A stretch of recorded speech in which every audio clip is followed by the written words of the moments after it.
എന്നെ കേൾക്കുന്ന ദൈവൈതലേ, കർത്താവിന്റെ വചനം പറയുന്നു, കർത്താവിന്റെ ബലമുള്ള കൈക്കീഴിൽ താഴ്ന്നിരിക്കണം. അവൻ നമ്മളെ തക്ക സമയത്ത് ഉയർത്തിയിരിക്കും. നമുക്കെല്ലാവർക്കും താഴ്ന്നിരിക്കുക, കർത്താവിന്റെ സമയത്തിന് വേണ്ടി വെയിറ്റ് ചെയ്യുക എന്ന് പറഞ്ഞാൽ വളരെ ബുദ്ധിമുട്ടാണ്. എല്ലാവർക്കും വേഗത്തിൽ പ്രാപിക്കണം ചിലത്. കർത്താവിന്റെ വചനം അതുകൊണ്ടാണ് ഇന്ന് പകലിൽ ഇടപെടുന്നത്. കർത്താവിന്റെ ബലമുള്ള കൈക്കീഴിൽ താഴ്ന്നിരിക്കണം. ഗീവപ്പ് ചെയ്യരുത്. ദൈവവൈതലേ, ഗീവപ്പ് ചെയ്യണ്ട.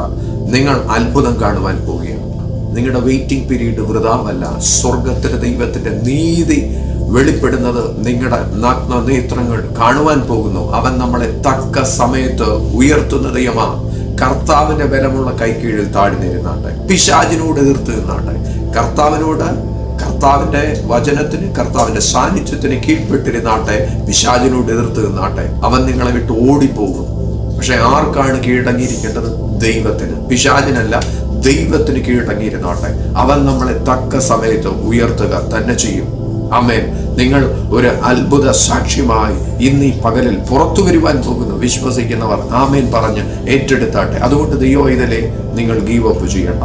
നിങ്ങളുടെ പ്രാർത്ഥന ജീവിതം വർദ്ധിപ്പിച്ചാട്ടെ. വചനധ്യാനം വർദ്ധിപ്പിച്ചാട്ടെ.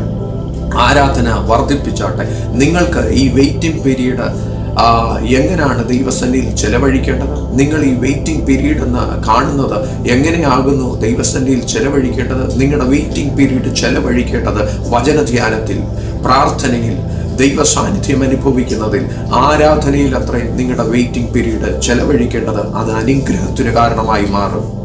നിങ്ങളെ അവൻ തക്ക സമയത്ത് ഉയർത്തുക തന്നെ ചെയ്യും. ഈ വെയിറ്റിംഗ് പീരീഡ് ദൈവ സാന്നിധ്യത്താൽ നിറയ്ക്കുവാൻ സ്വർഗത്തിലെ ദൈവം ആരെയോ ആഗ്രഹിക്കുന്നു. ഇന്ന് പകലിൽ ഏൽപ്പിച്ചു കൊടുത്താട്ടെ. നിങ്ങൾ ഗീവ് അപ്പ് ചെയ്യണ്ട. ജോലി അന്വേഷിച്ച് ആരെങ്കിലും ഇന്ന് പകലിൽ എന്നെ കേൾക്കുന്നുണ്ടോ? നിങ്ങളുടെ വെയിറ്റിംഗ് പീരീഡ് വൃഥാവല്ല. സ്വർഗത്തിലെ ദൈവത്തിന്റെ ബലമുള്ള കൈക്കീഴിൽ താഴ്ന്നിരുന്നാട്ടെ. അവൻ നമ്മളെ തക്ക സമയത്ത് ഉയർത്തിയിരിക്കും. നിങ്ങൾക്ക് പുതിയ ജോലികൾ ഓപ്പൺ ആകുവാൻ പോകുന്നു. ഒരുപക്ഷെ എന്നെ കേട്ടുകൊണ്ടിരിക്കുന്ന ദൈവവൈതലേ, അങ്ങ് ജോലിക്ക് അപ്ലൈ ചെയ്ത് ക്ഷീണിച്ചിരിക്കുന്ന ഒരു ദൈവവൈതലായിരിക്കാം. പക്ഷെ ഗീവ് അപ്പ് ചെയ്യണ്ട. പ്രാർത്ഥനയിൽ മുന്നോട്ട് പോയാട്ടെ. വചനധ്യാനത്തിൽ മുന്നോട്ട് പോയാട്ടെ. ദൈവ സാന്നിധ്യം അനുഭവിക്കുന്ന കാര്യത്തിൽ മുന്നോട്ട് പോയാട്ടെ. ആരാധിക്കുന്നതിൽ മുന്നോട്ട് പോയാട്ടെ. നിങ്ങൾക്കായി സ്വർഗത്തിലെ ദൈവം കരുതിയിട്ടുണ്ട്. തക്ക സമയത്ത് നിങ്ങളുടെ കരങ്ങളിൽ അത് ലഭിച്ചിരിക്കും.